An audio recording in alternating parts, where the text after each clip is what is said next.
y geométrico con las nuevas tecnologías. Para ello nos acompañan los doctores Danelis Vega Castro por la Universidad de Panamá, el doctor Carlos Rondero Guerrero de la Universidad del Estado de Hidalgo, el doctor Jaime Gutiérrez, vicerrector de investigación de posgrado de aquí de la Universidad de Panamá, el doctor Fermín Acosta Magallanes del Instituto Politécnico de México y el doctor Vincent von Mohr de la Universidad de Barcelona. ¿Ya? Ellos van a hablar un poco con ustedes sobre la idea principal de este congreso.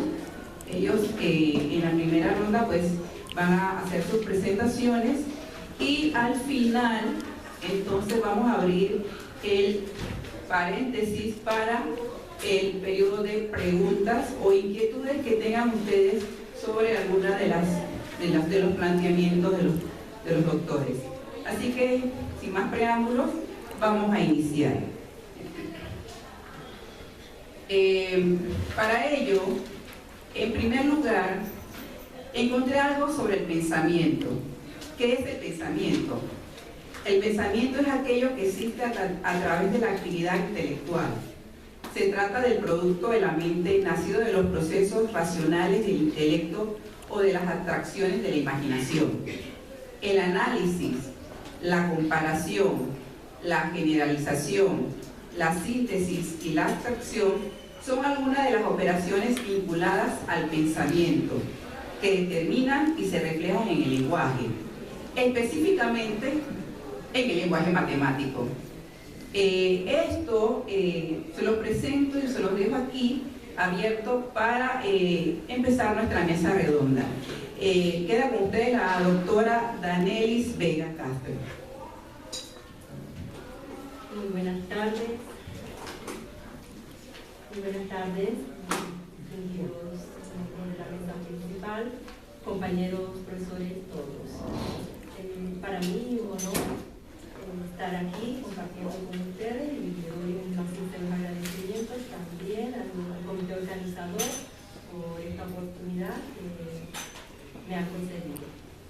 Bien, como me ha tocado hablar de primera, pues yo quiero hablarles un poquito sobre una breve definición acerca del pensamiento algebraico y pensamiento geométrico. Y de acuerdo a lo que vamos a ir escuchando, pues también podemos establecer algunas similitudes, ¿verdad?, entre estos dos tipos de pensamiento. El pensamiento algebraico, ¿verdad?, que es una capacidad que permite analizar aquellas relaciones entre cantidades, nos permite reconocer estructuras entre expresiones algebraicas. En sí involucra, ¿verdad?, lo que es la comprensión de las relaciones funcionales, la generalización de patrones y de relaciones numéricas. Por su parte, el pensamiento geométrico nos señala que es un proceso que permite adquirir capacidades, habilidades, destrezas, tal como señalaba la profesora, ¿verdad?, de forma que esto nos permite reconocer visualmente formas de figuras geométricas, comparar elementos de figuras observadas, por ejemplo, establecer relaciones. Tiene bastante similitud con el pensamiento algebraico. Descubrir propiedades de figuras, transformaciones, ¿verdad?, construir modelos, resolver problemas. Bien. Yo aprendí un poquito con el profesor Rondero, ¿sí?, que nos dijo el lunes que cuando queremos transmitir algo tenemos que transmitirlo primeramente con una pregunta, hacer una pregunta para luego hacer la transmisión. Entonces, pues, yo me pregunté, ¿cómo ayuda la tecnología en el desarrollo del pensamiento algebraico y geométrico? Bien, todos sabemos que la tecnología es considerada, ¿verdad?, como una autopista de la información para los estudiantes. Es decir, la tecnología trae un mundo matemático, ¿verdad?, a la mente del estudiante. Les proporciona herramientas, múltiples herramientas didácticas que les ayuda a manipular y transformar objetos abstractos en entes observables. Y esto, pues si lo llevamos, por ejemplo, a un sistema de ecuaciones de tres incógnitas, ¿verdad? Tres ecuaciones con tres incógnitas. Esto lo podemos ver como parte del álgebra, o sea, es parte del álgebra, ¿de acuerdo? Y luego, cuando el estudiante hace uso de la tecnología, ¿verdad?, de estas ecuaciones, pues le transfiere que le había traído una figura, pero bueno, como no lo vamos a presentar con el PowerPoint, pero que hace la transferencia, ¿verdad?, a una figura geométrica. Es decir, allí el estudiante está transformando, ¿verdad?, conocimiento algebraico en conocimiento geométrico, ¿sí? ¿Por medio de quién? De un puente que en este caso es la tecnología. Y bueno, también quiero señalar que nos permite organizar informaciones, ¿verdad?, o le permite organizar estas informaciones a los estudiantes de una forma nueva e innovadora. Es decir, que cuando el estudiante tiene este sistema de ecuaciones, ¿verdad?, él no ha visto cuál es la figura en el plano, ¿verdad?, que representa este sistema. Una vez que lo traduce, pues se produce una reorganización de conocimientos en la memoria de este estudiante, de forma tal que cuando en un momento dado se le sugiera al estudiante, ¿verdad?, traer a su presencia este conocimiento, pues ya él tiene el conocimiento fijado. Bien, y entonces también otra pregunta: ¿cómo afecta la tecnología el desarrollo del pensamiento algebraico y geométrico? Allí quiero aportar pues que el uso de ordenador, por ejemplo, de las calculadoras, muchas veces pueden sustituir muchas funciones y producen pérdida de destrezas básicas en los estudiantes. Por ejemplo, el uso de las calculadoras. Todos sabemos hoy en día que ya los estudiantes no dominan las tablas de multiplicar. ¿Por qué? Porque hacen uso de las calculadoras. Y también el uso de los ordenadores pues les hace perder un poco lo que es el sentido crítico. ¿Por qué? Porque ellos se basan, o sea, confían demasiado en la información que les da el ordenador, de forma tal que no desarrollan su sentido crítico. Bien, esta es mi aportación. Muchas gracias.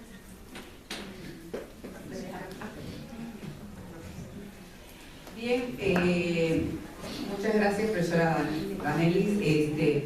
Básicamente, la idea aquí que nos presenta la profesora es que se establece a través de las nuevas tecnologías un vínculo entre el pensamiento algebraico y el geométrico.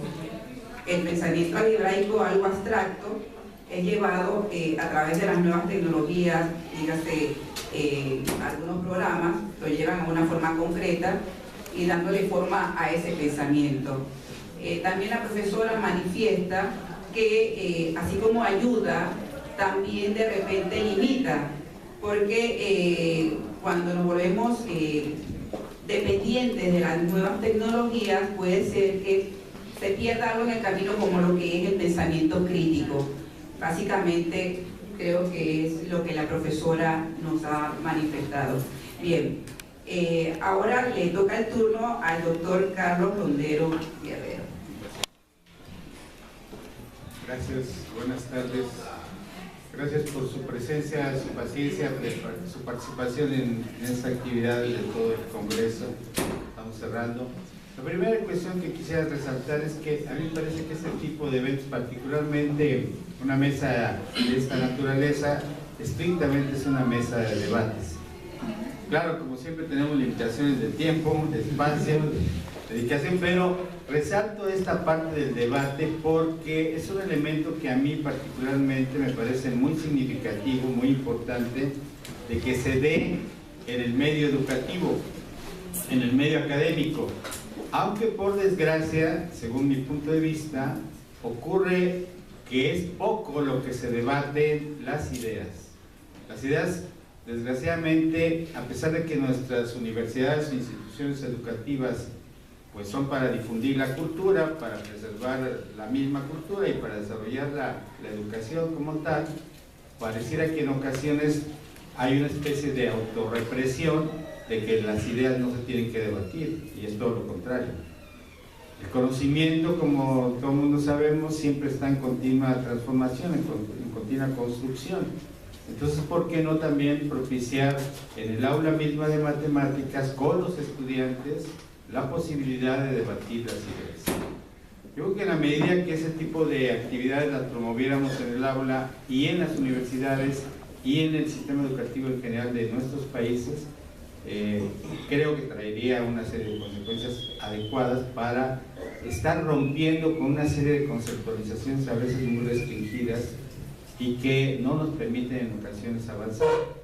Habría mucho más que decir alrededor de los debates. Obviamente los debates siempre tienen que aparecer de una u otra manera los argumentos diversos, ¿no? Como los que de una u otra manera estamos aquí mencionando o explicitando y recurriendo a ellos.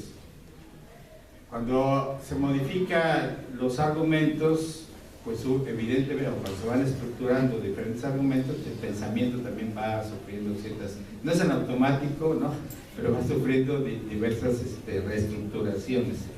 Y bueno, ya refiriéndome particularmente al desarrollo del pensamiento matemático, yo en mi plática del lunes dije algunas cuestiones, pero habría que resaltar particularmente, me parecen, tres aspectos: lo de la abstracción, lo de la generalización y los patrones, ¿no? De tal manera que cuando damos una clase de álgebra que tiene que ver con álgebra, y remarco que, por ejemplo, esos tres aspectos importantes o tres ejes de desarrollo del pensamiento algebraico a veces están ya muy perdidos en los propios estudiantes, porque quizás no se puso suficiente énfasis en algunos de estos elementos desde secundaria, en el bachillerato y aún a veces a nivel universitario. Entonces, abstraer es algo fundamental para el desarrollo del propio pensamiento en general y particularmente el pensamiento algebraico.